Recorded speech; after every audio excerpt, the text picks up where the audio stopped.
El annus horribilis se ha ido, es parte del pasado y en curso está un 2017 cargado de interrogantes y grandes expectativas. Terminábamos la primera temporada de Mundo al Revés citando un extracto de ese entrañable ensayo de Eduardo Galeano que inspira el nombre de este programa. Ese mundo que Alicia podría apreciar hoy asomándose por la ventana y sin necesidad de atravesar espejos para visitar el país de las maravillas. Al fin del milenio, escribía Galeano, el mundo al revés está a la vista. Es el mundo tal cual es, con la izquierda a la derecha, el ombligo a la espalda y la cabeza en los pies. En esta segunda temporada quisiera iniciar rindiéndole un tributo a la esperanza, una invitación al delirio. No nos permitamos renunciar a la idea de que un mundo mejor es posible. Bienvenidos, mi nombre es Abraham Verduga, así empezamos. ¿Qué tal si deliramos por un ratito? ¿Qué tal si clavamos los ojos más allá de la infamia para adivinar otro mundo posible? El aire estará limpio de todo veneno que no provenga de los miedos humanos y de las humanas pasiones. En las calles, los automóviles serán aplastados por los perros. La gente no será manejada por el automóvil, ni será programada por el ordenador, ni será comprada por el supermercado, ni será tampoco mirada por el televisor. El televisor dejará de ser el miembro más importante de la familia y será tratado como la plancha o el lavarropas. Se incorporará a los códigos penales el delito de estupidez que cometen quienes viven por tener o por ganar en vez de vivir por vivir nomás, como canta el pájaro sin saber que canta y como juega el niño sin saber que juega. En ningún país irán presos los muchachos que se nieguen a cumplir el servicio militar, sino los que quieran cumplirlo. Nadie vivirá para trabajar, pero todos trabajaremos para vivir. Los economistas no llamarán nivel de vida al nivel de consumo, ni llamarán calidad de vida a la cantidad de cosas. Los cocineros no creerán que a las langostas les encanta que las hiervan vivas. Los historiadores no creerán que a los países les encanta ser invadidos. Los políticos no creerán que a los pobres les encanta comer promesas. La solemnidad se dejará de creer que es una virtud. Y nadie tomará en serio a nadie que no sea capaz de tomarse el pelo. La muerte y el dinero perderán sus mágicos poderes y ni por defunción ni por fortuna se convertirá el canalla en virtuoso caballero. La comida no será una mercancía, ni la comunicación un negocio, porque la comida y la comunicación son derechos humanos. Nadie morirá de hambre, porque nadie morirá de indigestión.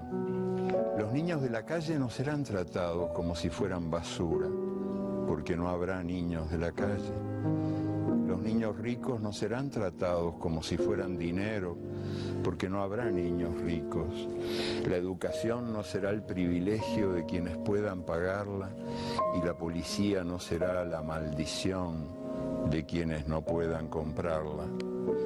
La justicia y la libertad, hermanas siamesas, condenadas a vivir separadas, volverán a juntarse, bien pegaditas, espalda contra espalda.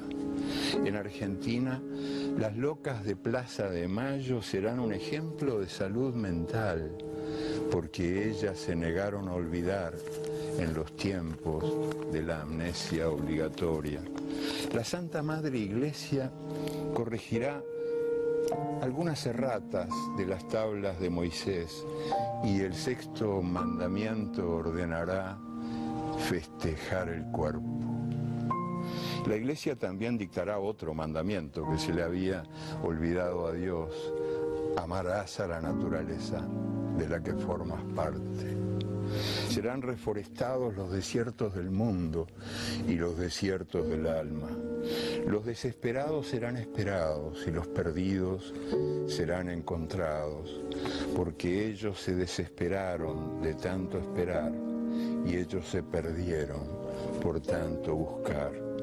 Seremos compatriotas y contemporáneos de todos los que tengan voluntad de belleza y voluntad de justicia.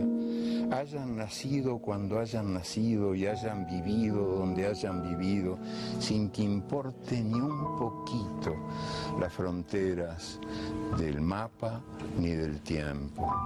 Seremos imperfectos, porque la perfección seguirá siendo el aburrido privilegio de los dioses.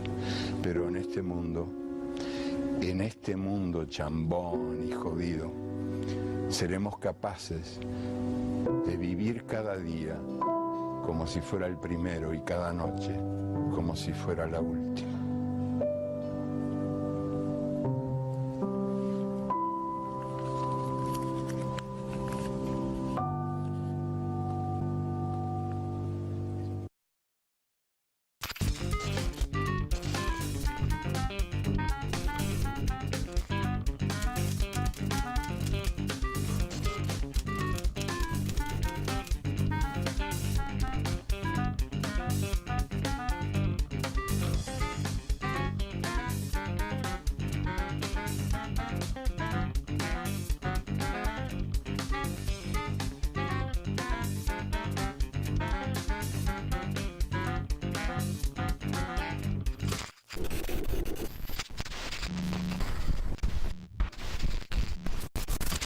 ¿Qué es lo primero que se te viene a la cabeza cuando escuchas la palabra musulmán o islam? ¿Con qué lo asocias?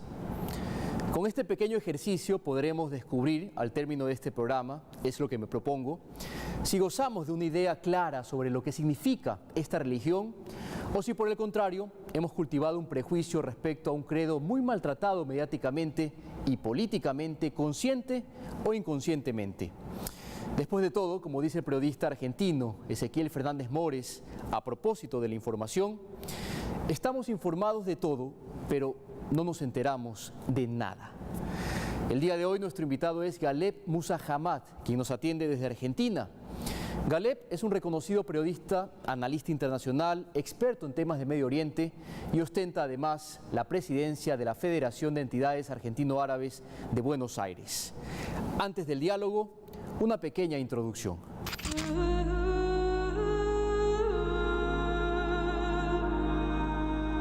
El Islam es una religión monoteísta abrámica, cuyo dogma de fe se basa en el libro del Corán, el cual establece como premisa fundamental para sus creyentes que no hay más Dios que Alá y que Mahoma es el último mensajero.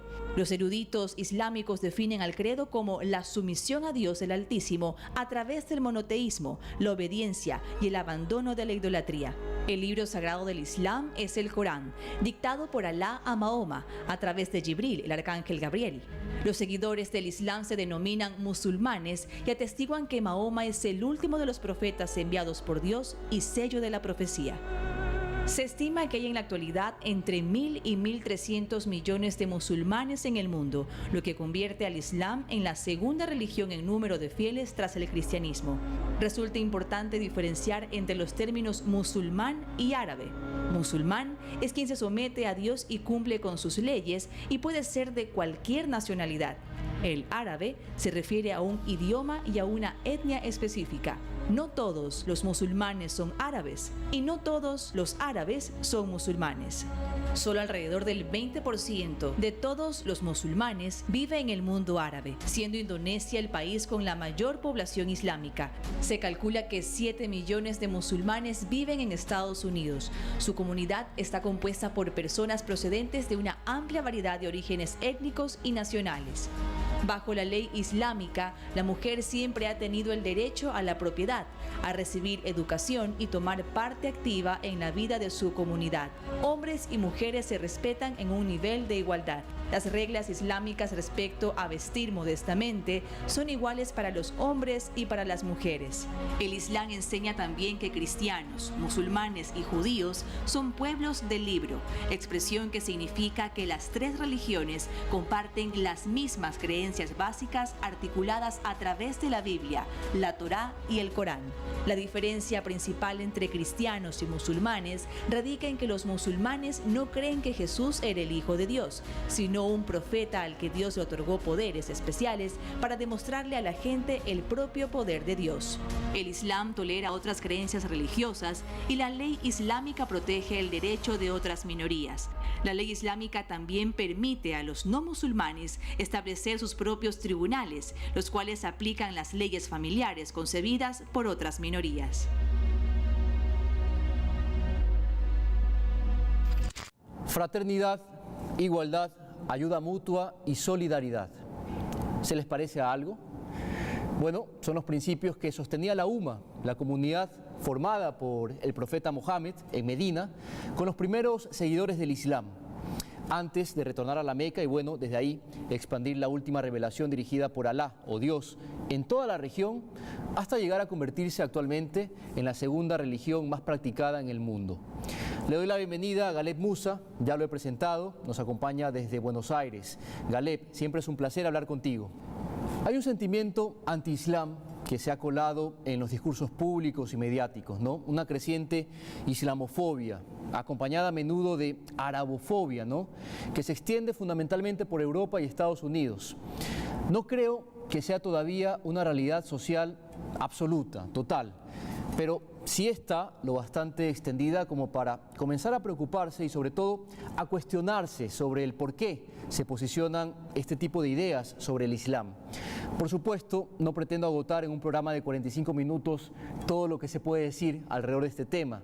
Sería imposible, ¿no? Pero me gustaría contigo, Galeb, que con tu ayuda podamos conocer en líneas generales los principios de esta fe e intentar con eso tumbar la cantidad de prejuicios que giran en torno al mundo musulmán tan estigmatizado el día de hoy. Entonces, lo primero que me gustaría preguntarte, ¿qué es el Islam? Bien, si vamos a hablar de Islam, entonces invoquemos la fórmula que los musulmanes acostumbramos a decir antes de comenzar cada acto en nuestras vidas. Bismillahirrahmanirrahim. En el nombre de Dios clemente y misericordiosísimo. Las alabanzas sean para Él y para su profeta Muhammad y su familia purificada.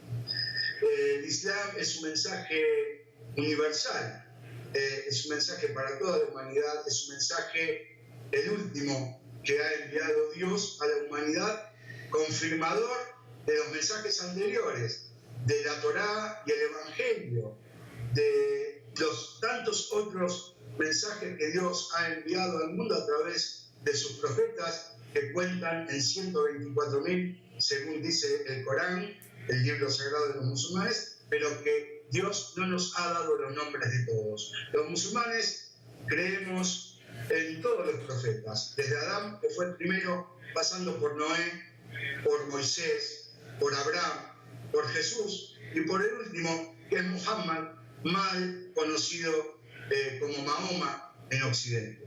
El Islam básicamente lo que establece es una regla de convivencia entre los seres humanos, más allá de la religión que profesen.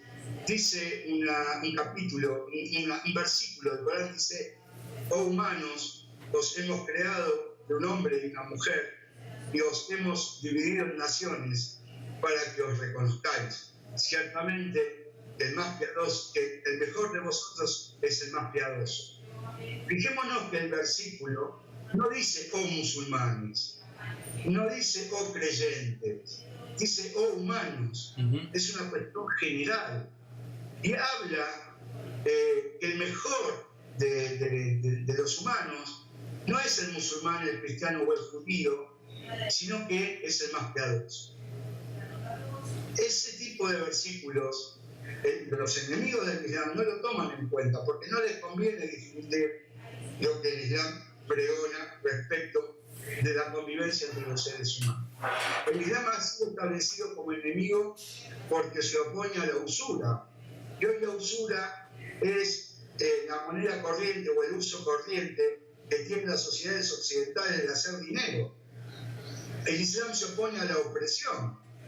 Y la opresión es el sistema que utiliza Occidente para apoderarse de la riqueza que no tiene o que quiere aumentar. Y ya lo vemos en los países del Medio Oriente, donde han sido invadidos, son matados y son expoliados. La pregunta clave que hay que hacerse es: ¿quiénes están en las puertas de Occidente? ¿Las armas de los musulmanes y de los árabes? ¿O están las armas de los occidentales dentro de los países del Medio Oriente? La lógica indica que los países árabes e islámicos no representan ninguna amenaza para los países de Occidente, sino que es la voracidad de los países de Occidente los que ocasionan este tipo de masacres y genocidios de pueblos enteros que no les han hecho ningún daño. Después tienen todo un entramado de cuestiones muy sucias, de armar grupos que se quieren llamar musulmanes, pero en realidad no lo son, porque grupos como el mal llamado Estado Islámico, Al-Qaeda, el Frente al-Nusra, Ahrar al-Sham, todos los que puedan aparecer, con una sola de sus acciones que conocemos, de esas espantosas acciones que cometen, no tienen absolutamente nada que ver con lo que pregona el Islam, y al cometer lo mínimo que vaya en contra del Islam, dejan de ser musulmanes, si es que realmente lo son. El terrorismo no es religión, como apuntas en tu cuenta de Skype. Otro principio del Corán reza más o menos algo así como: quien mata a un inocente es como si matara a toda la humanidad, ¿no? Y bueno, me gustaría detenerme más adelante en ese punto, en la manipulación maquiavélica de la religión como una amenaza para la paz del mundo y como supuesto detonante de los conflictos que agobian a Medio Oriente. Pero antes de eso, permíteme, Galeb, seguir indagando un poco más en los principios generales del Islam. ¿Cuáles son las obligaciones religiosas de un musulmán? Mira, para ser un buen musulmán tenés que comportarte, esto me lo dijo un religioso, porque nosotros debatimos entre nosotros respecto a cómo debemos ser. Para ser considerado un buen musulmán, tenés que comportarte de la misma manera con tu familia, que con tu vecino, que con el extraño, mostrar que eres musulmán en todo momento. Musulmán significa estar sometido a la voluntad de Dios. El Islam no es una religión dogmática, sí tiene una regla de prácticas, unas reglas éticas e incluso cuestiones de derecho civil, comercial, todo incluido en el Corán, que se complementa con la otra fuente que es la tradición y los actos que ha tenido el profeta. Las obligaciones religiosas, podemos hablar de las 5 oraciones diarias, al alba, al mediodía, a la tarde, al ocaso y al anochecer, el ayuno en el mes de Ramadán. Tenemos la obligación de peregrinar al menos una vez en la vida, si nuestros medios económicos y físicos nos lo permiten, a la Meca. Tenemos la obligación de dar caridad, de dar el zakat. Tenemos la obligación de defender nuestra creencia si ésta está en peligro de desaparecer o si corre en peligro nuestras vidas o bienes. Tenemos la obligación de observar si nuestro vecino o nuestro pariente come de noche o le falta comida, para poder socorrerlo. Tenemos la obligación de levantarnos contra el opresor, impedir que siga oprimiendo, ayudar al oprimido y ayudar al opresor para que no oprima más. El Islam, que deriva de la raíz Sin, Lam, Mim, SLM, que también conforma la palabra Salam, tiene todo un significado de paz, de regocijo y obviamente salud. ¿Y qué es la yihad? ¿Qué debemos entender cuando escuchamos hablar de la yihad? La yihad, hay dos yihad. Está la yihad mayor y la yihad menor. La yihad quiere decir lucha. Okay. La lucha mayor es la que emprende uno mismo contra su propio ego, contra su alma que incita al mal. Es la represión de los deseos inmoderados, de la envidia, de cometer algún acto de maldad. Y la yihad menor es la lucha en defensa de la fe. Pero esta no puede ser determinada arbitrariamente por ningún musulmán a su antojo, sino que esta llega a través de un consejo de sabios que determinan las condiciones para establecer una yihad.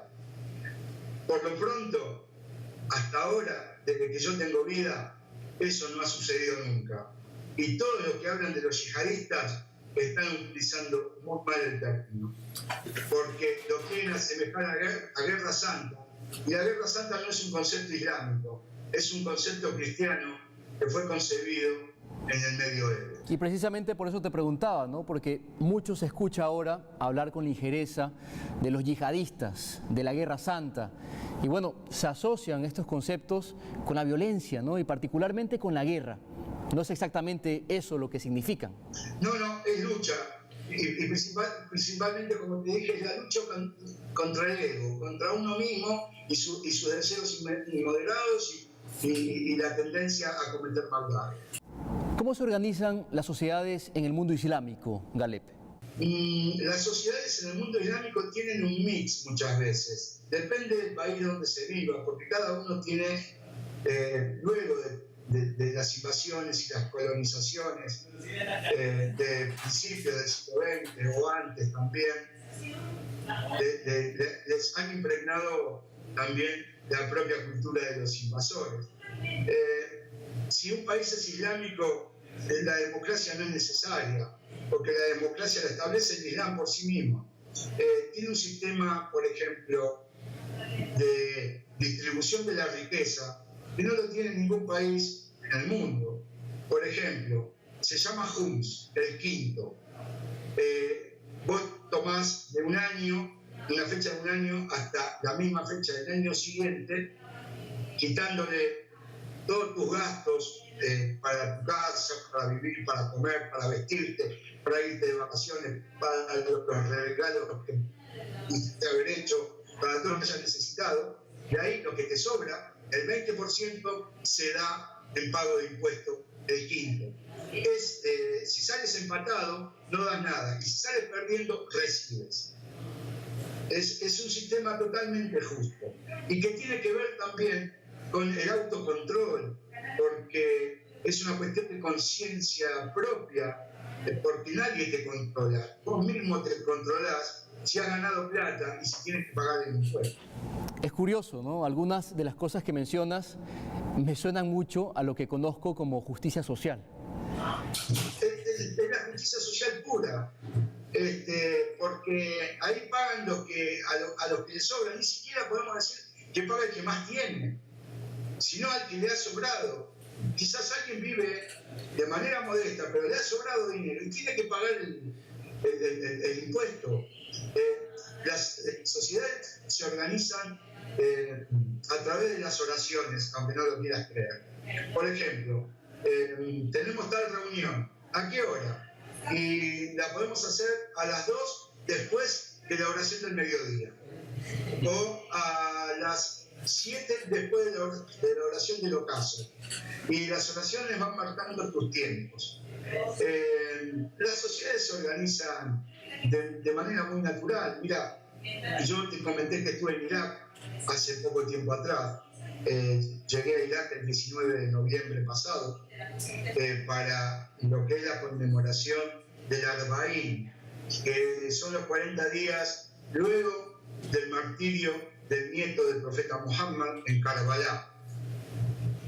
Tú lo único que necesitas para cumplir con eso es el pasaje para llegar. O no, o quizás puedas llegar, si estás en la región, haciendo dedo, o que te lleven, pero la cuestión es llegar. Luego allí se hace una peregrinación de 80 kilómetros desde la ciudad de Nayaf, donde está el santuario del padre del imam al-Hussein, el imam Ali, y durante todo el camino tú tienes asistencia médica, comida, bebida, lugar para dormir, gente que masajea tus pies, gente que te invita a comer a su casa, a dormir en su casa, todo eso gratuitamente. Y no solo eso, sino en la ciudad de Karbala también tienes comida, lugar para dormir, asistencia médica y todo lo que tú necesites sin pagar un centavo. Hemos sido testigos de que ese pueblo castigado por la invasión, por la pobreza, por el expolio, trabaja todo el año para esta fecha para poder ser sirvientes de los visitantes del imam al-Hussein. Algo que yo nunca he visto en mi vida y he visitado bastantes lugares. 27 millones de personas han peregrinado este año a Karbala y ningún incidente.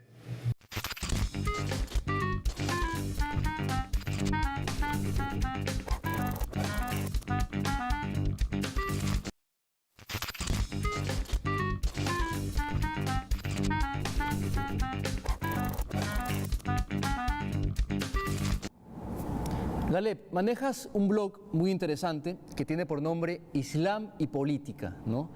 Y bueno, parafraseando un poco la introducción, sostienes que se trata de un espacio donde se puede entender el Islam y la política, dos elementos que no subsisten uno sin el otro. En pocas palabras, no hay Islam sin política, ni política sin Islam. Explícanos un poco eso, ¿no? ¿Cuál es la relación que encuentras entre el Islam y la política? Es muy simple. Ahora, ¿qué estamos haciendo nosotros ahora en esta charla y en esta entrevista? Estamos haciendo política. ¿Por qué? Porque la política es la práctica cotidiana de todos nuestros actos. Que la palabra política haya sido bastardeada por la acción de los políticos, entre comillas, es otra historia. Pero el Islam y la política van de mano, porque el Islam es una forma de vida más que una religión. Y tú adoptas políticas en tu forma de vida. Aparte, establece reglas, como dije, por ejemplo, para un Estado islámico. Y un Estado, cualquiera sea su naturaleza, establece políticas para sus ciudadanos, para sus territorios, para la forma de vida de su gente. Ahora, otro tema que no siempre está muy bien contextualizado en Occidente es la forma como se distinguen las comunidades musulmanas, ¿no? Y me refiero a las corrientes que tiene el Islam, no sé si es la forma adecuada de decirlo. Se habla de los sunitas o los suníes, los chiitas, los sufíes, en fin. ¿Cuáles son las particularidades que se presentan entre estas corrientes? ¿En qué se diferencian? En principio hay que decir que tanto los hermanos sunitas como los hermanos chiitas tienen las mismas bases. Un Dios uno y único, un mismo libro, el Corán, y un mismo profeta. Eso es lo más importante. Luego las diferencias están establecidas por cuestiones jurídicas, interpretaciones de la ley. Entonces, ahí sí se establecen algunas diferencias. En el origen de lo que se ha establecido, la diferencia entre sunitas y chiitas, que yo no la denominaría de esa manera porque esto se remonta al fallecimiento del profeta. En aquel momento, lo que se llama la corriente sunita no existía.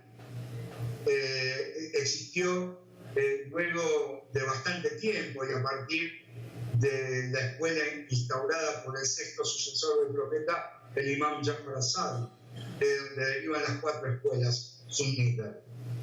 Yo diría que esto se resume en una cuestión de jurisprudencia, del esfuerzo que hacen sabios de una corriente de pensamiento y otra para interpretar mejor las palabras del Corán y la tradición del profeta. Eso es todo. Los demás son corrientes desviadas. El wahabismo, el takfirismo, son corrientes fanáticas, que son literalistas, que quieren volver o retrotraer al Islam a la época del profeta, Y yo creo que si el profeta viviese en este tiempo, no viajaría en camello, viajaría en avión. ¿Y qué tanto asidero tienen aquellas matrices de opinión, sobre todo las que permean en Occidente, ¿no? En el imaginario de Occidente, que sostienen que lo que hay en Medio Oriente es una disputa entre religiones, ¿no? Que dentro del mundo musulmán los sunitas y los chiitas no se llevan, que no es posible una conciliación, que es impensada una convivencia, ¿no? ¿Qué tan cierto es esto, Galeb? ¿De dónde nace esta idea? Nace desde el interés de querer dividir al Islam, algo que nunca han podido hacer, pero sin embargo esto tiene más que ver con el poder de dominación que con una cuestión religiosa en sí misma. Las sociedades musulmanas, tanto chiitas como sunitas, viven en total armonía. No digo que no haya diferencias, hay diferencias, por supuesto que hay, y hay discusiones, pero se pueden ver, y hay innumerables testimonios que se pueden encontrar en internet, de sabios debatiendo y de compartir también actos religiosos. Por lo tanto, eso da por tierra que lo que sucede en Medio Oriente es una cuestión de índole religiosa. Lo que hay es una cuestión de poder. Y Arabia Saudita encabeza esa discordia, esa promoción de lo que en árabe se llama fitna o discordia, porque la monarquía no existe en Islam. El único monarca es Dios. Entonces, obviamente, esta tribu beduina colocada por el Imperio Británico ve peligrar su reinado y tiene a su población aplastada, oprimida, y expande esta opresión por el resto del Medio Oriente por una cuestión simple de conservar el poder y el dinero. Hay también testimonios que evidencian el comportamiento de la familia real saudí en sus palacios de Marbella y en el resto del mundo. Por otro lado, yo nunca vi un país con apellido. Galeb, es evidente que en la desestabilización de Medio Oriente subyacen una serie de elementos, de intereses geopolíticos o geoeconómicos, para ser más precisos, ¿no? Y claro, la religión siempre ha sido usada, no desde ahora, desde siempre, como una cortina de humo para tapar los verdaderos intereses del poder. Depende. ¿Cuál es tu lectura en general, Galeb, de lo que se pretende hacer en Medio Oriente, ¿no? En esta región, la más conflictiva del mundo? Abraham, primero, está muy difundido aquello de que la religión es el opio de los pueblos. Y yo digo que eso es una falacia. Jesús difundió su mensaje y no fue ningún opio para los pueblos. Fue una revolución para los pueblos. Moisés difundió su mensaje y liberó a su pueblo. Fue revolucionario también. Todos los profetas fueron revolucionarios. El Islam fue revolucionario, sacó de la ignorancia a los pueblos árabes primero y a los pueblos de la región circundante también. Y como si fuese poco, un descendiente del profeta Muhammad también hizo una revolución histórica en la República Islámica de Irán, que terminó con un gobierno, un reinado cruel como era el de Shah de Persia, sometido a los deseos e intereses de las potencias hegemónicas, en este caso Estados Unidos, y primero fue Gran.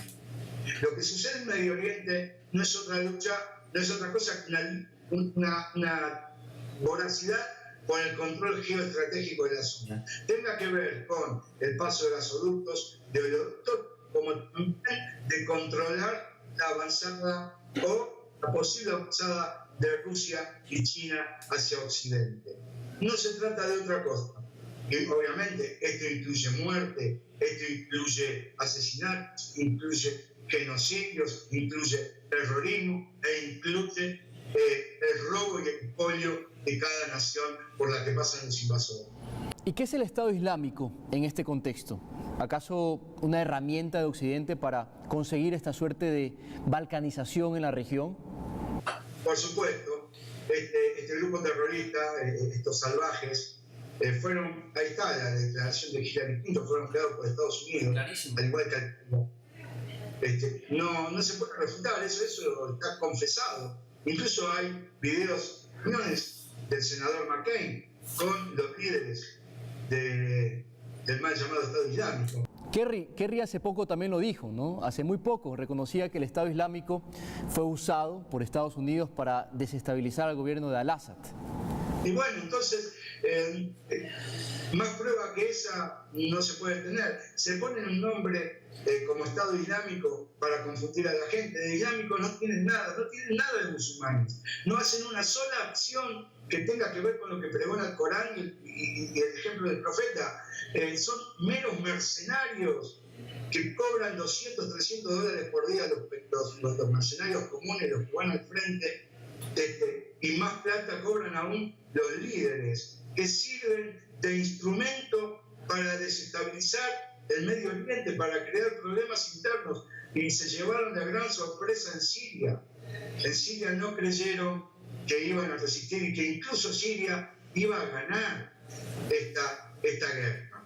Entonces hoy los Estados Unidos no saben cómo ocultar su vergüenza, pero son incluso tan desvergonzados que quieren seguir adelante con sus planes de invasión y quieren presionar a Rusia mediante sanciones y quieren seguir presionando y negociando, entre comillas, en una mesa de negociaciones donde excluyen a los principales interesados, en este caso la República Árabe Siria, y luego los países vecinos, ¿no? Como la República Islámica de Irán, como la resistencia islámica de Hezbollah, que también ha participado activamente en la lucha contra el terrorismo. Hezbollah ha participado activamente en la lucha contra el terrorismo, por lo tanto no es una organización terrorista, y eso está muy a las claras. Ahora, lamentablemente, la realidad es que esta ola, ¿no? Producto de esta ola de desinformación sobre los fundamentos del Islam, se asocia por estos días a los refugiados de origen árabe o a los migrantes que están acercándose a Europa huyendo de la guerra como potenciales terroristas, ¿no? ¿Cuánto nivel de ignorancia, ¿no? O cuánta mala fe? Hablemos de ese impacto, Galeb, que ha sufrido la religión, ¿no? Los estigmas empleados inclusive en discursos políticos y que no contribuyen más que en fomentar la intolerancia religiosa.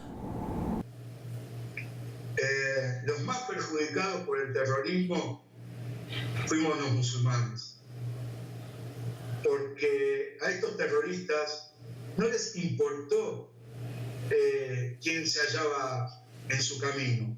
Los degollaban, los ejecutaban como si fuesen carneros, y han matado una cantidad de musulmanes terrible, tanto en Siria como en Irak. Han matado cristianos, pero más han matado musulmanes. No se trata de una cuestión de cantidad, se trata de una cuestión de evidenciar que esta gente no es musulmana, no tiene nada que ver con el Islam. Y claro que ha perjudicado el Islam, porque, como hablábamos fuera de la entrevista, los pueblos cada vez son más ignorantes y cada vez son más cooptados por la prensa hegemónica, que difunde lo que los intereses de las potencias les dicen que tienen que difundir, porque son socios en estas cuestiones. Ya la prensa independiente, lamentablemente, cada vez es menos, y solamente se halla en aquellos medios alternativos o en aquellos países que todavía pugnan por ser independientes, pero sin embargo están bajo la sombra de las garras de estas mismas potencias que actúan no solo en Medio Oriente, sino que ahora están actuando en Latinoamérica. El mejor ejemplo de eso lo podemos ver hoy, lamentablemente, en mi país, la Argentina. No, y en el tema de medios de comunicación es realmente penoso apreciar no solo la falta de ética, ¿no?, para tratar estos temas, sino además la ausencia de un mínimo ejercicio de equidad. Hablemos en esos términos, por lo menos, la equidad, el equilibrio en la información.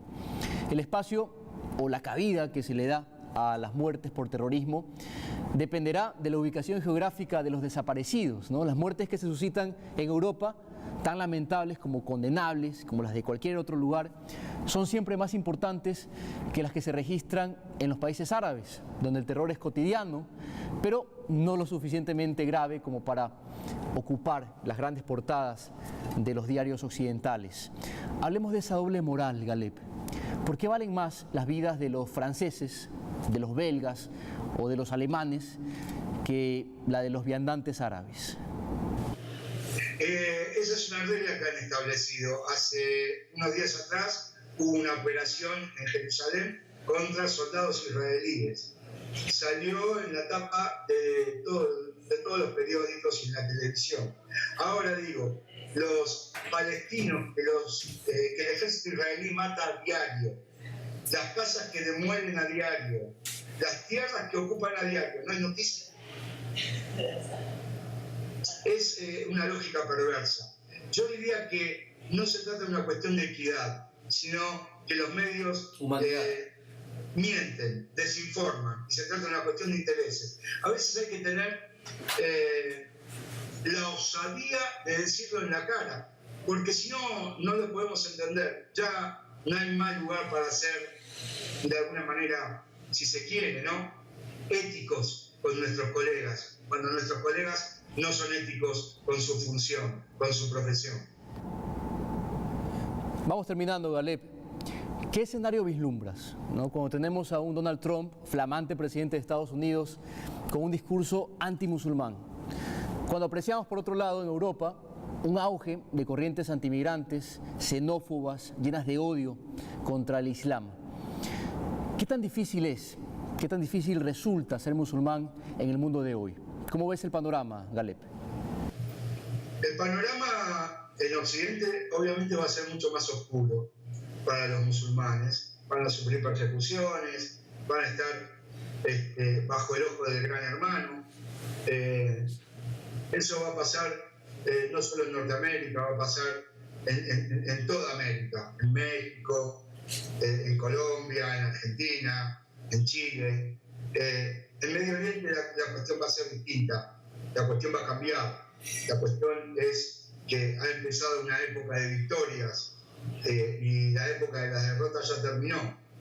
Siria, junto con la República Islámica de Irán, junto con la resistencia libanesa de Hezbollah, que son los que forman el eje antiimperialista en la región, han establecido victorias muy importantes. No incluyo a Rusia, porque Rusia tiene intereses muy particulares al respecto y no forma parte del eje de la resistencia. Es una alianza coyuntural la que tiene Rusia en estos momentos.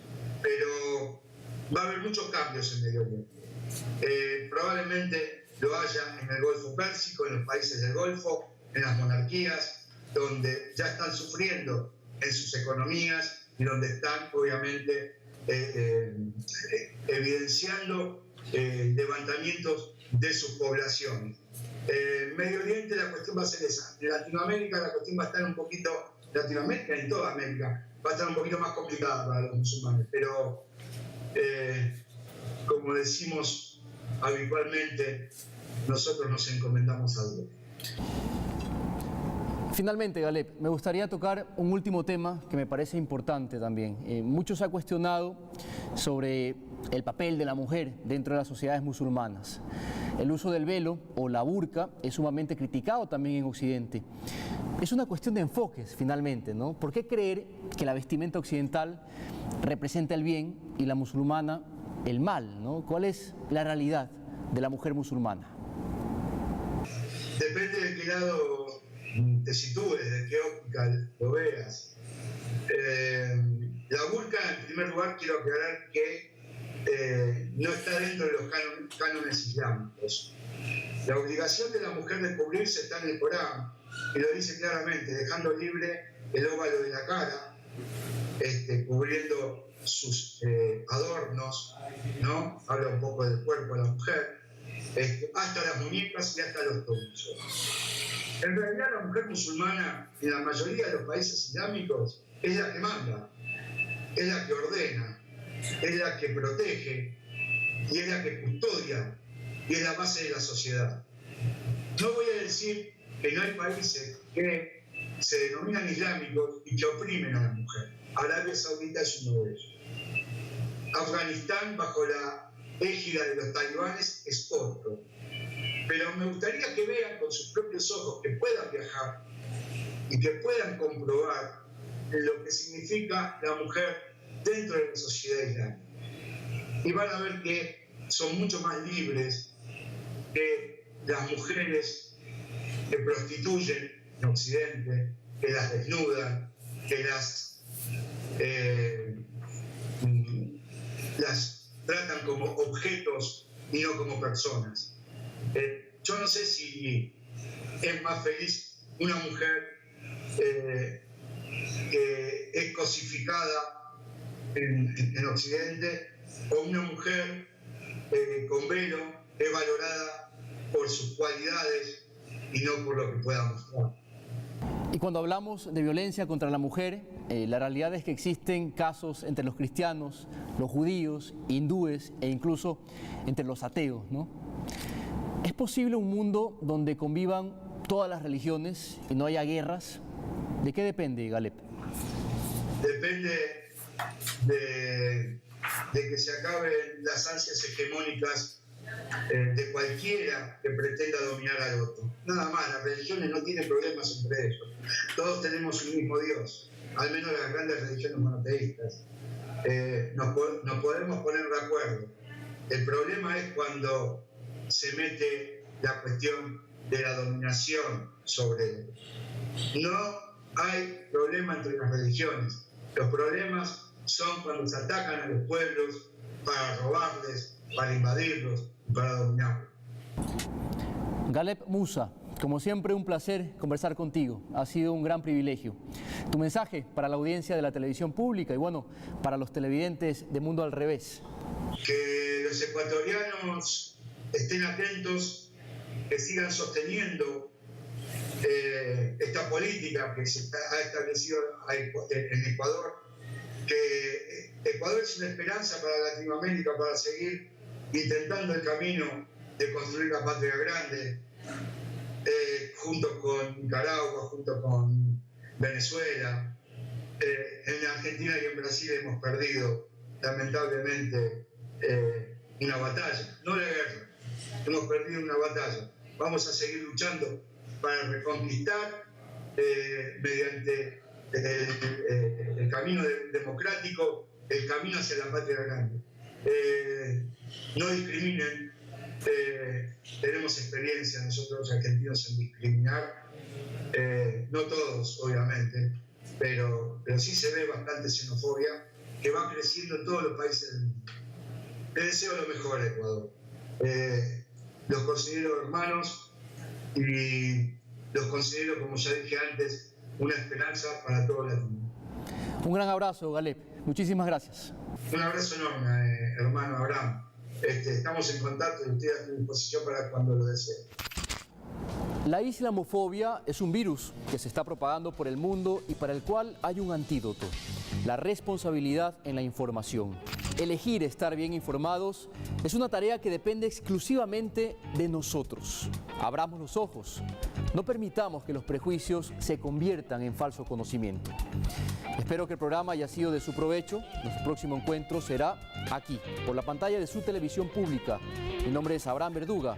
Será hasta la próxima.